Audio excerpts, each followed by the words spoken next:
Yeah, Rattlebag was I suppose Shapes and Shadows. I suppose was kind of more of a collection of songs that I'd written over kind of a long period of time, so kind of in between that fell in between the cracks of Gomez, and so some of those songs on Shapes and Shadows were 10 years old, by the time I came to record them. And just were songs that I'd had lying around, and whereas this one was very much kind of written in the same time frame. So I think with this one there's a lot more, I guess, more of an identity to it. There's a lot less kind of all over the shop, I guess, in a way. And I was kind of going for like an Americana thing, more of a bluesy thing, bit more rock than in Shapes and Shadows, which is quite a mellow record. So yeah, I think we got there.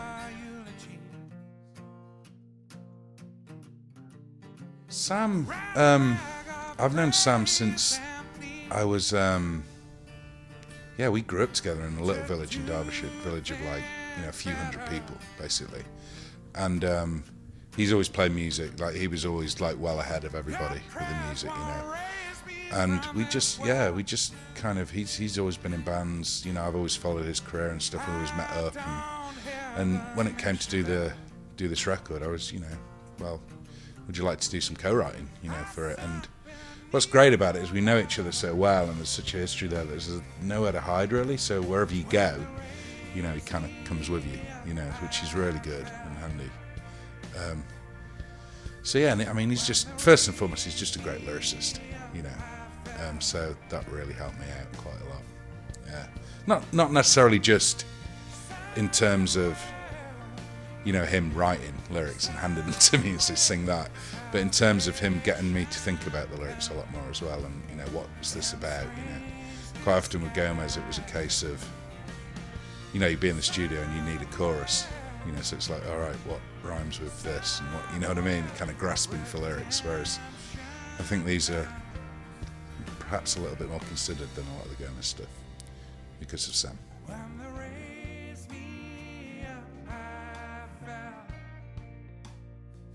I don't know, I guess the solo stuff first and foremost is a lot more acoustic, because that's where, like with Gomez, I'm very much the lead guitar player, so I'm always an electric guitar, and I think it's kind of evolved out of me just playing gigs by myself, a lot of and trying to sustain a show by myself, which is quite a different thing. The first time I played solo, I was much more frightened than any gig I've done with Gomez, and there was like 80 people in the room. So I think, as far as evolution goes, I don't really know. It's just doing it, because I'm playing and singing all the time. It kind of, I don't think it's kind of small steps, and you don't really realise, when you're doing it yourself. There's no kind of retrospectively, oh no, I've evolved. You know what I mean? I just kind of, hopefully I get better, but and I think I've become a better acoustic guitar player, but because of that, but that's just been forced upon me, basically. So yeah, I don't really know.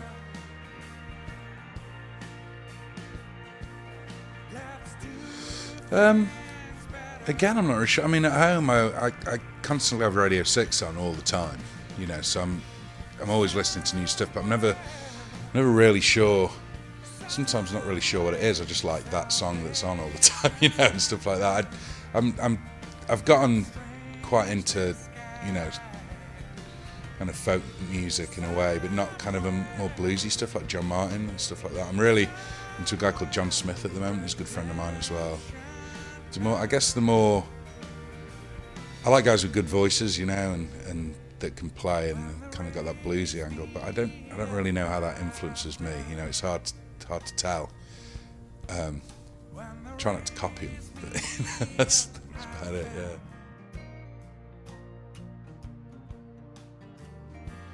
I don't know.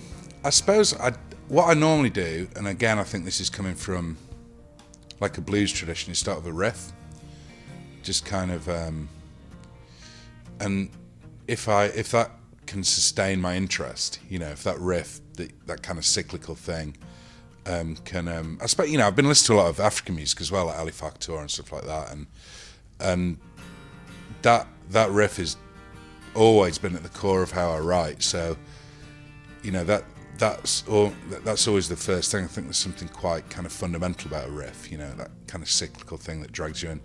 And to be honest with you, they work when I don't get bored of playing them again and again, you know.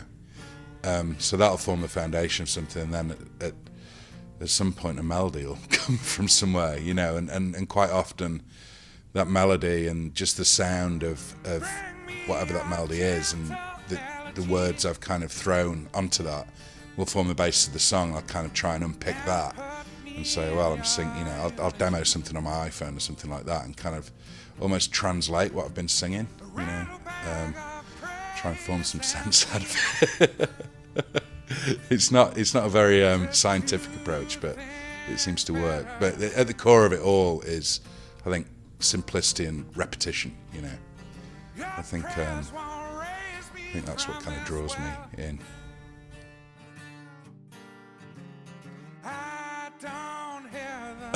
Just, you know, get in front of some people that maybe haven't, you know, seen me play solo. I mean, a lot of people obviously see me with Gomez, and get in front of a few people to see that and see the songs and see.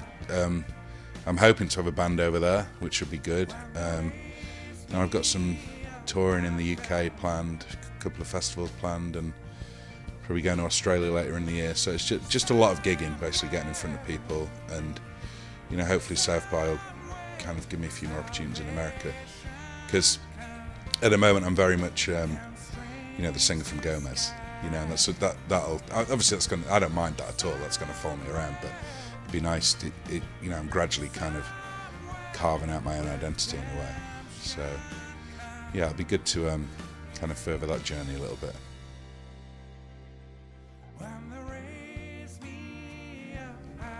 I think it's kind of tied up with people's youth quite a lot, like, you know, people our age, and we were a very odd band to, you know, have got as far as we did, and I think people felt, because we weren't particularly part of a scene, you know, we kind of avoided the Britpop thing, we didn't really kind of stand for anything other than the music itself and kind of having a good time, and I think people really related to that, you know, and they saw us playing, and we were kind of like them, I guess, in a way, you know, and people still, you know, people talk a lot about the associations, you know, they have with the band, and often what we hear, you know, oh, that just reminds me of this time in my life, and it's almost like, it's quite, I think, you know, Gomez kind of formed a bit of a soundtrack for people, whether when they were travelling or, you know, going through university or whatever, or, you know, a particular point in their life, and it just sticks with you. And hopefully, you know, I like the tunes, it's pretty decent stuff, so yeah.